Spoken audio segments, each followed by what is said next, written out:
여러분들 강철부대란 프로그램을 보셨습니까? 우리나라 특수부대가 한데 모여서 어디가 가장 뛰어난 부대인지 겨루는 대결 프로그램입니다. 남자라면 당연히 호기심이 갈 겁니다. 그리고 많은 인기 속에 방영이 되고 나중에는 우승팀이 나오면서 이 프로그램이 종영이 됐습니다. 최고가 된 이 부대 팀들은 인터뷰를 하면서 기쁘다고도 말을 했습니다. 하지만 이런 말도 했습니다. 저희들이 우승을 하긴 했지만 절대 최고라고 생각은 하지 않습니다. 특수부대 모두 각자의 위치에서 모두 최고이기 때문입니다. 라고 이유를 밝혔습니다. 저는 이 말이 굉장히 제 가슴속에 다가왔습니다. 물론 겸손한 발언으로 감동이 있는 것도 있지만 소감을 말하는 그 부대원의 말에는 진심이 느껴졌습니다. 진 팀도 우리나라 최강의 부대라고 인정을 하는 것입니다. 제가 이 말에 공감을 한 이유가 무엇일까요? 박종화 박사는 이런 질문을 던졌습니다. 어린 아이가 조폭을 이길 수 있을까? 여러분들은 어떻게 생각을 하십니까? 절대적으로 불가능한 일입니다. 하지만 시선을 조금만 바꿔서 생각을 해보면 어린이가 조폭을 이기는 것은 가능한 일입니다.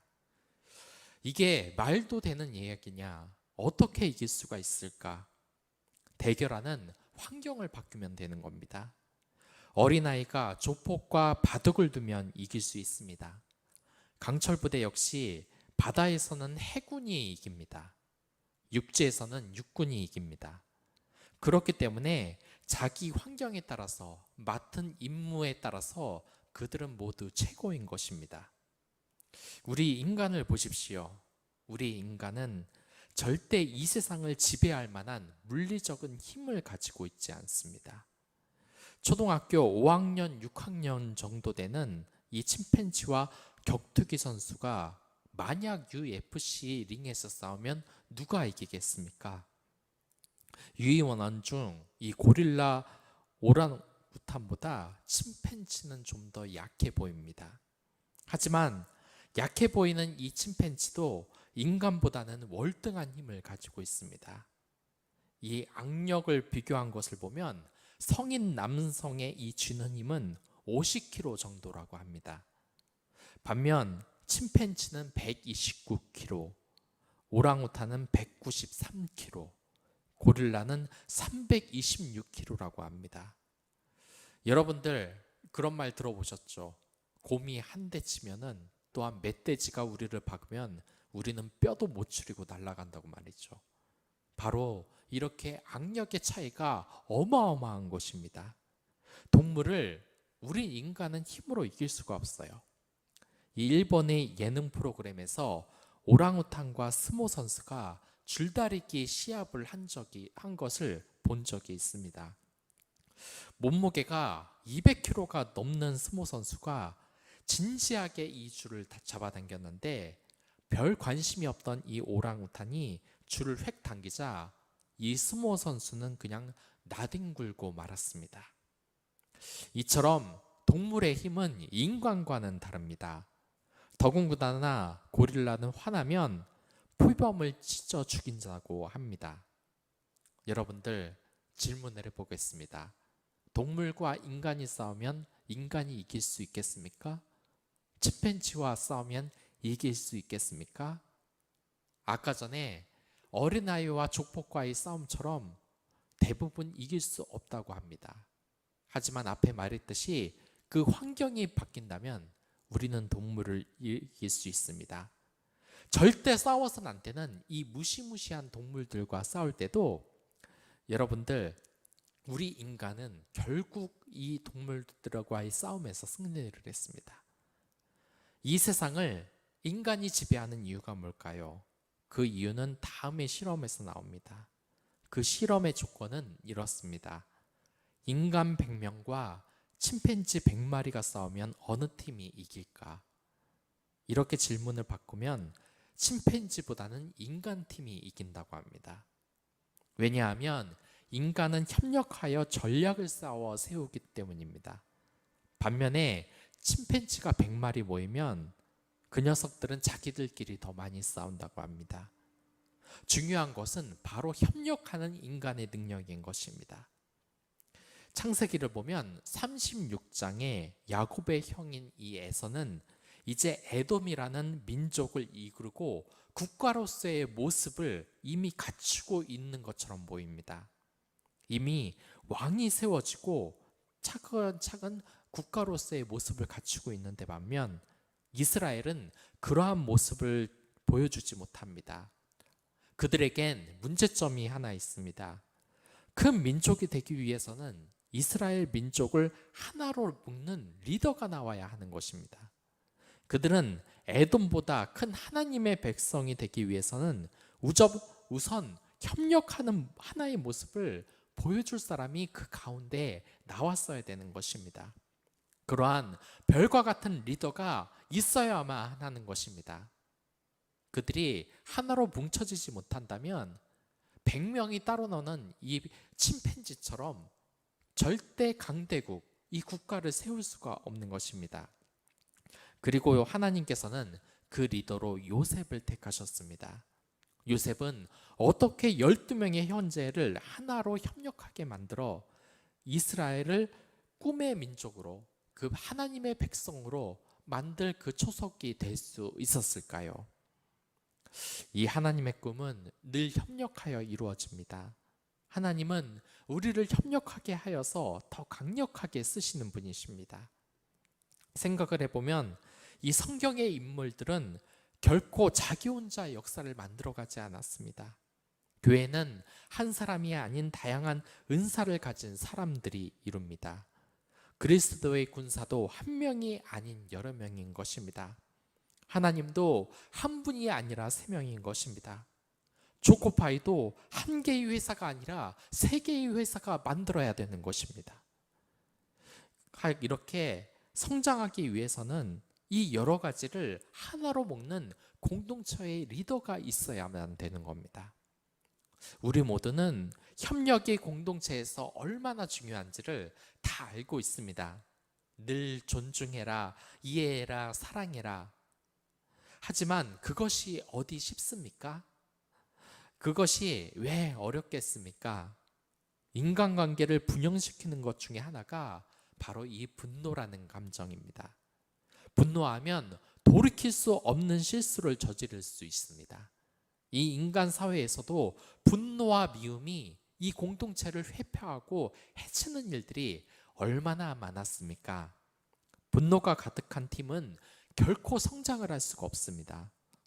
하지만 여러분들이 볼 때 이 분노를 이기는 것이 어디 쉽습니까? 여러분도 아마 수없이 느끼셨을 겁니다. 이 마음의 분노 때문에 공동체의 상처를 주고받고 떠난 기억이 여러분들과 저희 사이에 얼마나 많습니까? 최근엔 국가대표팀 내부에서 분열이 생겨서 많은 국민들이 그 분열을 조장한 선수들을 비난을 했습니다. 하지만 분열한 그들의 모습은 그들만의 것이 아닙니다. 바로 저와 우리들의 실제적인 문제인 것입니다. 우리는 가정 공동체와 나라 공동체에서 날마다 분열을 합니다. 그리고 자신이 그 분열의 중심에 서기도 합니다. 로마 제국 하드리아누스 황제의 일화입니다. 그는 이 로마에서 가장 현명한 황제로 손꼽히지만 화가 났을 때는 전혀 다른 사람이 됐습니다. 한 번은 대수롭지 않은 일에 너무나 화가 나서 옆에 있던 노예의 눈을 바늘로 파라고 명령을 했습니다. 얼마 후 이 제정신으로 돌아온 이 로마 황제는 자신의 행동을 무척이나 후회했습니다. 사과하는 심정으로 그는 조심스레 노예에게 물었습니다. 내가 너에게 무엇을 해주면 좋겠느냐? 원하는 것이 있으면 무엇이든지 들어주마. 그러자 노예가 이렇게 대답을 했습니다. 제 눈을 원래대로 되돌려 주십시오. 이게 제가 바라는 전부입니다. 이 말을 들은 황제의 심정은 어떻겠습니까? 철학자들은 이런 부류의 이야기를 사람들에게 수없이 들려주었습니다. 순간의 분노가 돌이키지 못할 참극으로 이어지고 꿈을 파괴할 할 수 있다고 경고하기 위해서 말입니다. 본문에서도 그러한 위기가 지금 발생을 합니다. 야곱은 이 세상에서 선택을 받은 하나님 나라의 조상이 되었습니다. 그 초석을 만들어야 될 의무가 있었습니다. 그러나 문제가 있었습니다. 장차 후손이 모든 이스라엘 나라를 이룰 이 열왕면의 형제가 그 사이가 너무나 나빴다는 겁니다. 형제가 서로 분열했다는 것입니다. 10명의 형들은 특히 요셉을 보면 분노했습니다. 이러한 분열의 모습으로는 절대 축복받는 이스라엘 국가가 만들어질 수 없는 사태까지 가버린 것입니다. 이 상태로는 하나님의 꿈을 완성할 수 없는 것입니다.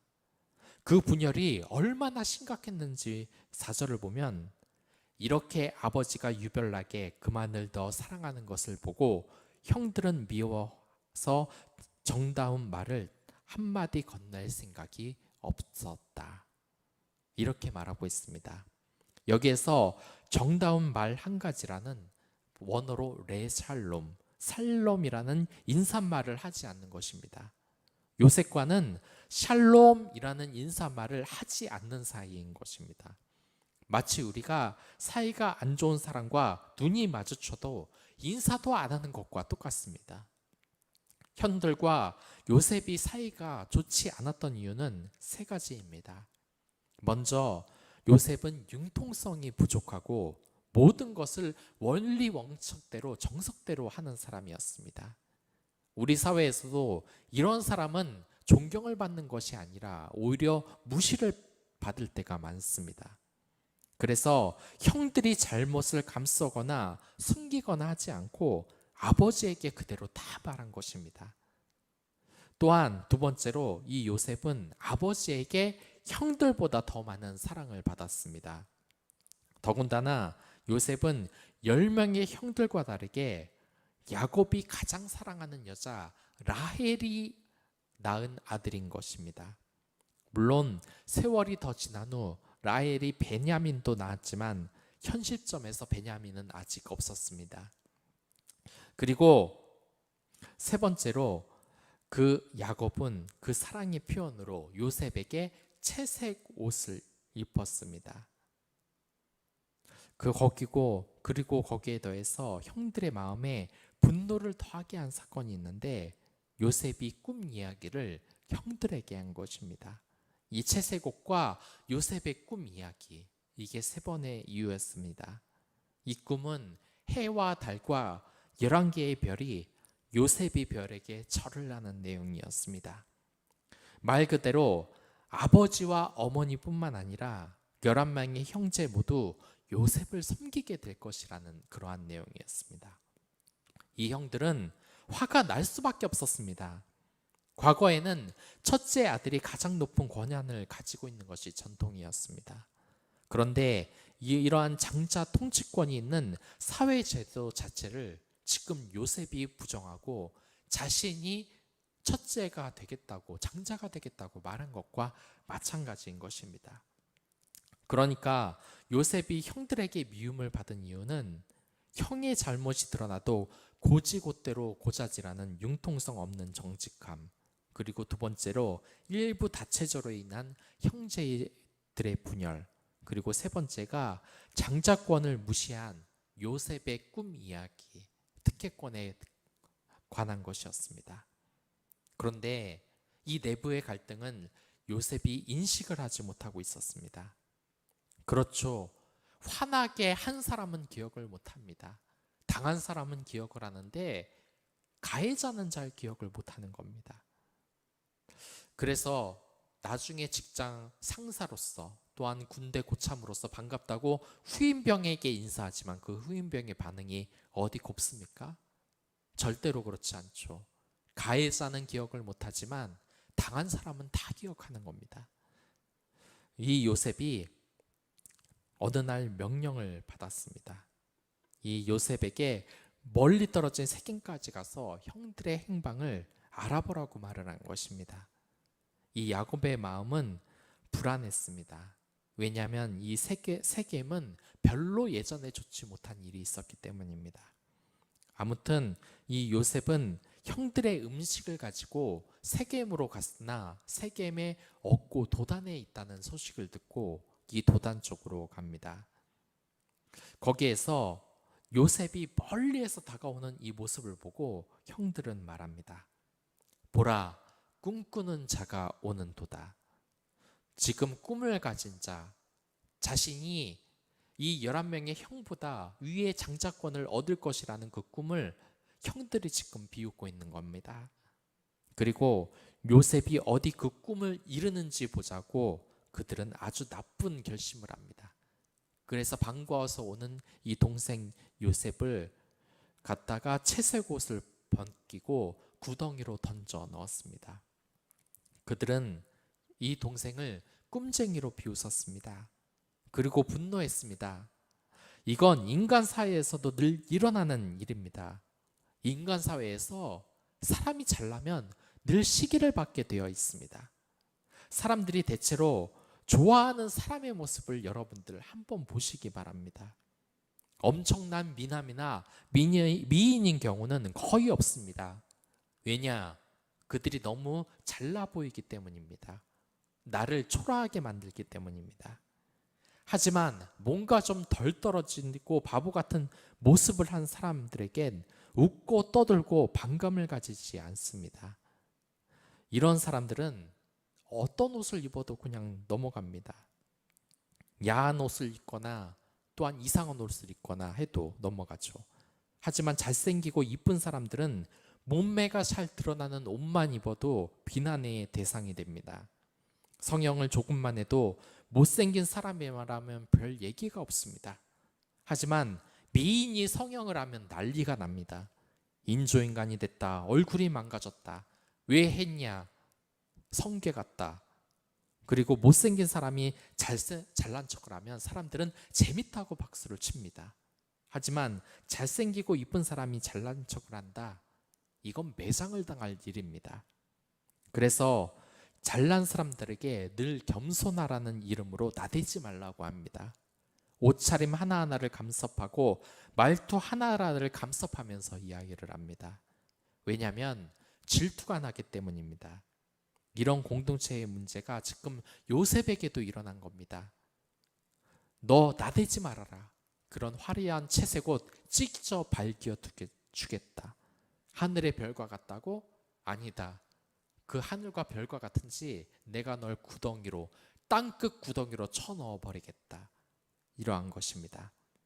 하지만 잘 생각을 해보면 이 요셉은 형들에게 크게 잘못한 적이 없습니다. 오히려 형들이 질투심에 분노에 눈이 멀어서 이 이스라엘 공동체를 지금 깨부수려고 하는 위기에 처해 있는 것입니다. 여러분들이 이 요셉과 같은 상황이면 어떻겠습니까? 또한 요셉의 형과 같은 상황이라면 어떻게 반응을 하시겠습니까? 만약 내 동생이 있지만 분노가 너무 커서 얼굴을 보는 것도 목소리를 듣는 것도 스트레스를 받는다고 하면 말입니다.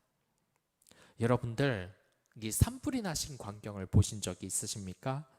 몇십 미터나 되는 불길이 자연을 모두 태우는데 어떻게 해도 이 불은 절대로 끌 수가 없습니다. 불이 한번 크게 벌지면 끌 수 없는 상황이 되어버립니다. 분노가 무서운 것은 바로 이러한 끌 수 없는 불과 같은 상태로 번지기 때문입니다. 비록 형제들과 사이가 나빴지만 그것이 친동생 요셉을 죽일 이유는 되지 못하는 것이었습니다. 하지만 그들의 분노는 삼내 붙은 이 불처럼 그들의 마음을 불태웠고 결국 그 산을 홀라당 태운 것처럼 이 동생을 결국 죽일 마음으로 일을 저질러 버리고 만 것입니다. 요셉을 죽이기 위해 그를 구덩이로 떨어뜨려 보낸 것입니다. 이때 요셉이 받은 충격이 정말 어떻겠습니까? 아마 어마어마한 충격으로 다가왔을 겁니다. 어떤 일이 있어도 가족이기에 함께 할 수 있는데 지금 가족이 날 배신한 겁니다. 이건 이 세상에 마음을 놓을 수 있는 공간이 없다는 것을 뜻합니다. 회사에서나 학교에서는 미운 사람이 있지만 그래도 가정에서는 행복하고 힐링을 받아야 되는 것이 바로 사람입니다. 하지만 요셉에게는 이제 가족이라는 안식처가 없다는 것을 의미하는 것입니다. 역사적으로 형제들의 싸움이 난 경우는 정말 많습니다. 또한 가족이라는 것을 나라로 생각해 본다면 이러한 나라의 사람 한 민족의 싸움이 얼마나 많이 일어났습니까? 지역 간의 갈등도 일어납니다. 또한 계층 간의 갈등도 일어납니다. 부자들과 가난한 자들의 사이의 일 갈등은 아시다시피 감정의 골이 대단히 깊습니다. 요셉과 나머지 형제들의 감정의 골은 우리가 지금 겪는 계층 간의 갈등처럼 이스라엘 나라 자체를 분열시킬 엄청난 위기였습니다. 요셉은 형들에게 살려달라고 애원합니다. 형들은 살려달라는 요셉의 말에 어떻게 행동을 했겠습니까? 그에 대한 내용이 아모스 6장 6절에 나옵니다. 아모스 6장 6절, 대접으로 포도주를 마시며 최고급 기름을 몸에 바르면서 요셉의 파멸은 슬퍼하지 않는다. 여러분들, 지금 요셉의 친형들은 요셉을 구덩이에 넣어놓고서 지금 맛있는 것을 먹으면서 잔치를 벌이듯 행동을 하고 있습니다. 비록 요셉이 형들과는 친하지 않았지만 요셉은 자신들의 형을 가족으로 생각했습니다. 비록 큰 싸움이 나고 자신을 구덩이로 버렸지만 그들이 자신을 구해줄 것이라고 생각을 했습니다. 그래서 꺼내달라고 애원을 한 것입니다. 하지만 형들은 요셉을 동생으로 더 이상 생각하지 않았습니다. 이 마음의 분노로 동생이 동생으로 보이지 않은 것입니다. 그래서 이렇게 웃고 떠들면서 잔치를 벌이면서 동생의 슬픔에 전혀 공감을 하지 못한 것입니다. 이 요셉은 어떻게 할 것 같습니까? 아마도 형들은 이 신의 이름을 걸고 귀신이 되어서도 내가 저주하겠다, 저 형들을 모두 내가 죽여버리겠다 하는 것이 맞지 않겠습니까? 하지만 요셉은 분노하지 않았습니다. 그리고 그 구덩이에서 그의 눈은 분노로 활활 타오르지 않았습니다. 다만 그의 눈에는 한 가지를 보고 있었습니다. 비단 요셉은 이 사건뿐만이 아니라 다른 곳에서도 그 눈에 분노가 품어나오지 않았습니다. 그들의 시선은 늘 다른 곳을 향해 있었습니다. 요셉은 형들에게 배신을 당해도 또한 강간범으로 누명을 써도 그 누명으로 또한 죄수가 되어도 눈으로 분노를 보고 인디그를 태우지 않았습니다. 그의 시선은 언제나 하늘의 별에 머물러 있었던 것입니다. 그 구덩이 속에서도 절망하지 않고 분노로 형을 찢어 죽이겠다고 태우는 것이 아니라 하늘에 있는 구덩이 위에 떠 있는 그 별을 바라본 것입니다. 요셉이 하늘의 별을 바라본 까닭은 하나님의 큰 계획을 별을 보고 상상을 했기 때문입니다. 저 하늘의 별처럼 비상할 자신의 앞날을 상상하면서 희망을 가진 것입니다. 창세기 39절 2장의 말씀입니다. 여호와께서 요셉과 함께 하심으로 그가 형통한 자가 되어. 요셉은 하나님의 백성인 이스라엘 백성의 순수성을 지키는 임무가 있었습니다. 야곱의 형제들은 아무렇지 않게 사람들을 죽이고 심지어 현재인 요셉도 죽이려고 할 정도로 잔인무도했습니다. 이대로는 하나님의 축복을 받는 민족이 될 수 없는 것입니다. 하지만 요셉은 구덩이에서도 감옥에서도 다른 사람을 원망의 눈으로 또한 분노의 눈으로 보지 않았습니다. 형에 대한 이 분노를 억누르며 오직 하나님이 약속한 저 하늘의 별을 보며 이 이스라엘을 이끌 장자가 자신이 될 것이라는 것을 늘 희망으로 품고 있었던 것입니다. 이 별이라는 것은 성경에서 통치권자를 의미합니다. 요셉에게 이러한 별이 꿈에서도 밤하늘에서도 빛났던 것은 그가 이스라엘을 다스릴 통치자가 될 것이라는 것을 의미합니다. 그리고 분노로 인해 이스라엘을 분열시키면 안 되는 마치 예수 그리스도의 사랑을 품은 자가 바로 이 요셉이라는 것을 암시하고 있습니다. 다니엘서 12장 3절의 말씀입니다. 지혜 있는 자는 궁창의 빛과 같이 빛날 것이요 많은 사람을 옳은 대로 돌아오게 한 사람은 별과 같이 영원토록 빛나리라. 요셉은 그 별과 같은 통치권으로 영원히 빛날 미래를 이미 알고 있었던 것입니다. 하나님께서는 절망적인 상황에 빠진 이 요셉에게 하늘의 별을 보여주셨습니다. 하늘의 별처럼 내가 축복받는 지도자가 될 것을 지금 약속하고 있는 것입니다. 많은 사람들, 많은 형제들을 옳은 대로 돌아오게 할 요셉의 인생을 바꾼 것입니다. 그렇기에 요셉의 인생의 전반전과 후반전은 아예 다릅니다. 인생의 전반전은 먼저 꼼쟁이라 놀림받고 노예와 죄수의 신분으로 살아갑니다. 하지만 인생의 후반전에서 그는 이집트의 총리이자 예언자, 부자와 통제자, 그리고 이스라엘 민족의 통치자, 장자로서 살아가게 되는 것입니다. 하나님께서 요셉을 이렇게 쓰신 이유가 무엇일까요? 요셉은 하나님과 동행하는 삶을 살았습니다. 그렇게 요셉은 하나님과 동행하며 자신의 꿈에 대한 이 희망을 붙잡고 있었던 겁니다. 특히 요셉은 이제 이 꿈이 곧 실현될 것이라는 것을 알았습니다. 그래서 32절을 보면 바로께서 2번 꿈을 겹쳐 꾸신 것은 하나님이 이 일을 정하셨습니다. 하나님이 속히 행하리니.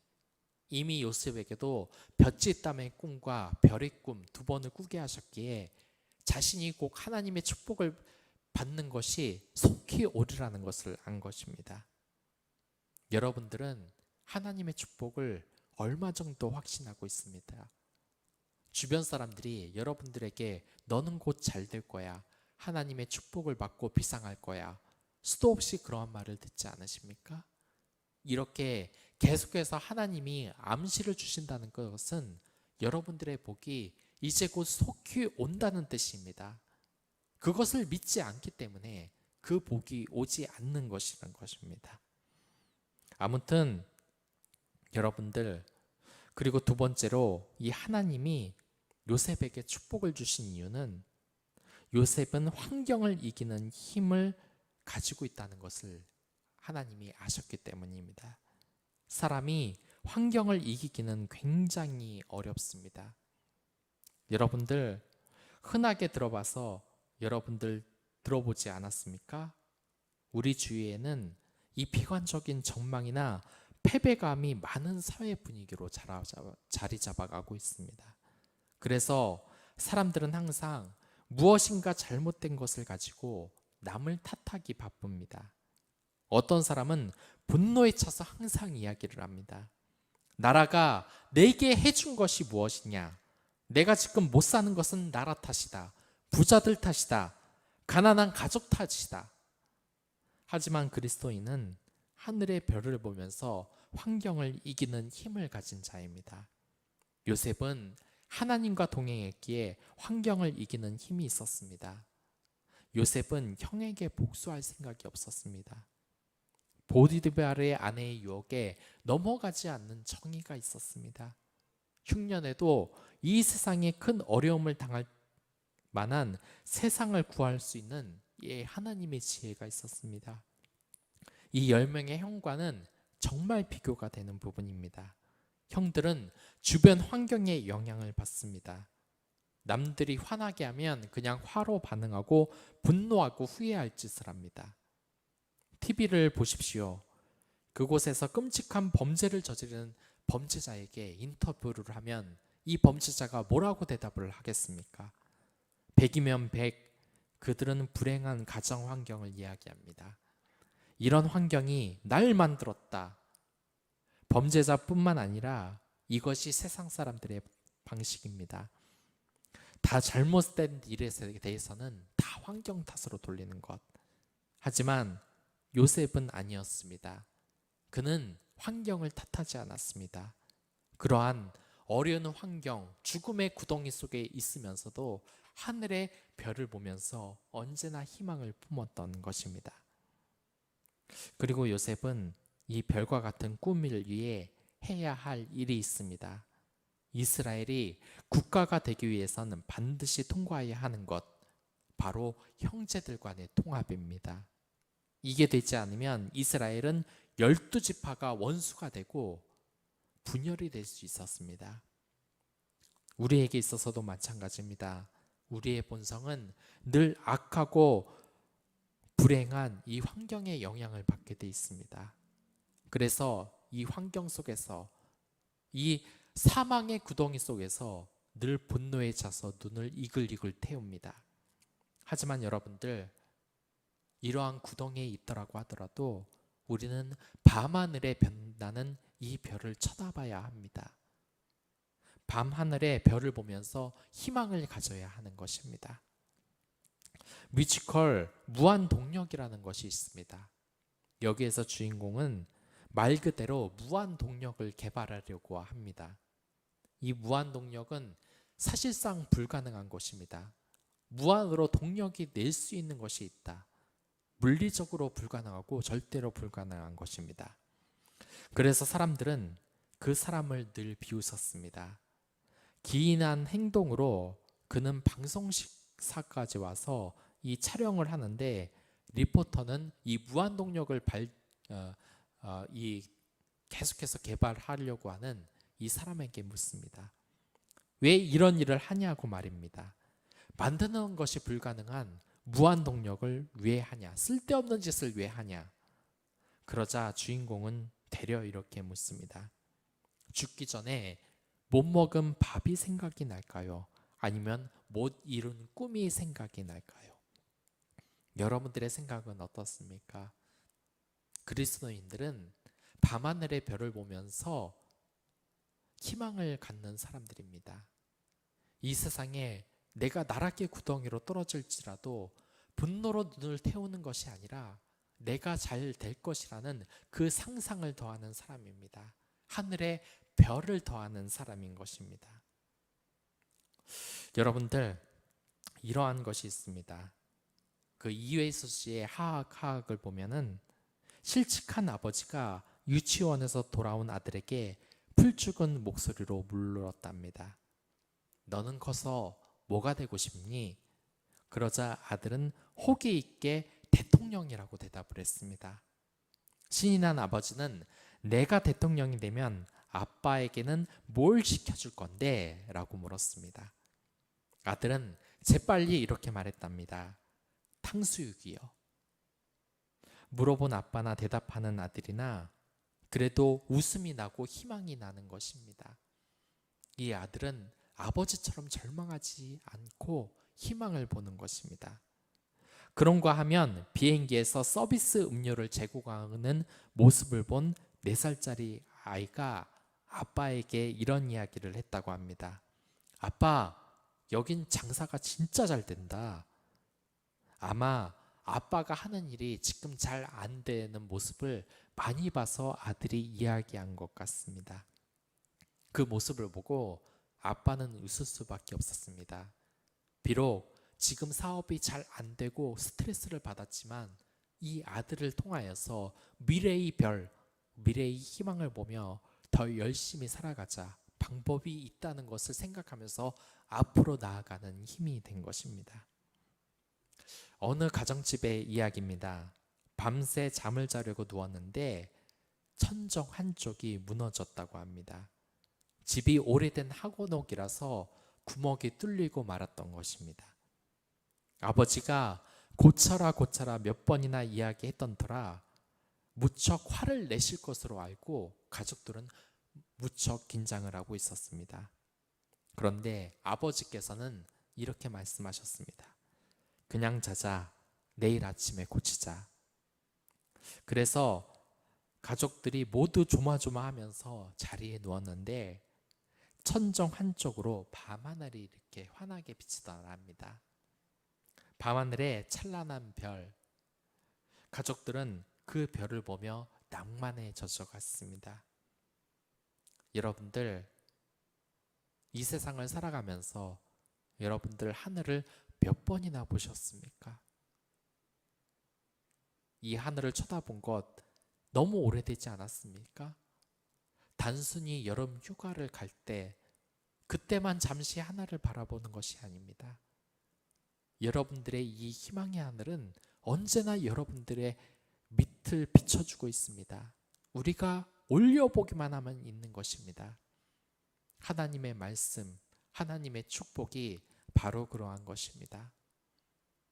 한번 여러분들의 자녀와 함께 거울을 보며 웃어보시기 바랍니다. 희망의 별이 되는 자녀를 보고 희망이 되는 이 하늘의 별을 보시기 바랍니다. 여러분들의 인생은 아직 인생의 전반전일 뿐입니다. 아직 인생의 후반전은 저 하늘의 별처럼 빛날 미래가 있을 뿐입니다. 정말 어려운 시기라고 하지만 여러분들 믿으십시오. 여러분들은 하나님의 왕세자, 왕자와 공주님입니다. 그 하늘나라의 축복이 여러분들에게 임할 것입니다. 그 미래를 믿으며 절대 포기하지 마십시오. 세상 누가 여러분들을 비하한다 할지라도 절대 여러분들이 하나님의 자녀, 하늘의 별이라는 것을 믿으며 살아가기 바랍니다. 요셉의 이야기는 바로 여러분들의 이야기입니다. 그 미래를 믿으며 살아가시길 바라겠습니다. 그럼 다 같이 기도하러 가겠습니다.